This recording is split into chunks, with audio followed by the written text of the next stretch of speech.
Hey there, Jody here. Welcome back to my channel. And in today's video, I'm going to be talking about what I read this week, as well as what I would like to read next. I last spoke to you guys.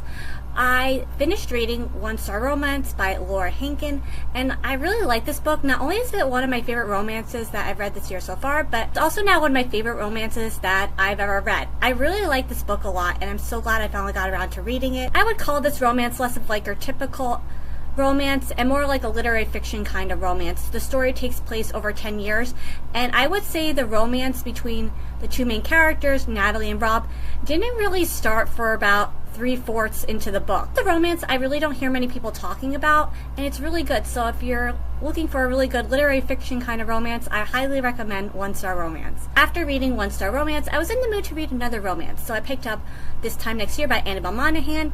And you know, this is the first time I've read a book by this author, despite having all the books this author has ever written at this moment in time, even their latest release. But yeah, I'm really glad I finally got around to reading a book by this author, because it's definitely a new favorite author of mine now for sure. Same Time Next Year to me was like a very calming book to read, a very calming romance read. I described this book as kind of like an ocean wave, but like a very light ocean wave, you know, nothing too intense.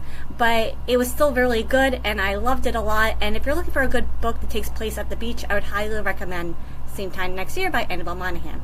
So for what I picked up to read next, which was Blood Sugar by Sasha Rothschild. This is a thriller that I'm currently reading, and I'm about 90 pages away from finishing it, so hopefully I finish reading it today or maybe tomorrow. It's a really great thriller. I heard many people talking about this book when it first came out, and I can see why. It has a really, you know, memorable main character, you know, and I like it a lot, and I can't wait to finish reading it. So now for what I'm going to read next, which is Every Summer After by Carly Fortune.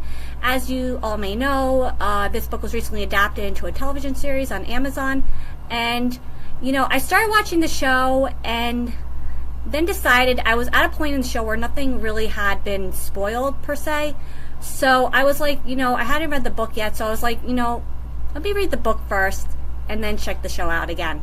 And yeah, just because I think the show, I've only seen the first 3 episodes. I saw most of the 4th, but I didn't finish the 4th episode yet. I like the show, but I'm not like loving it.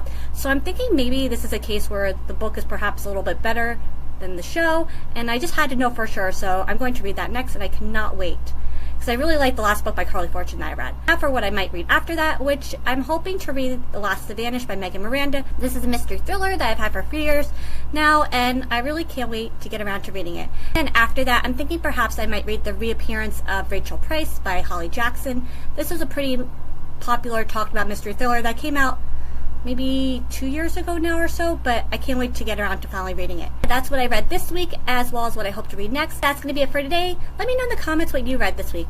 And until next time, bye!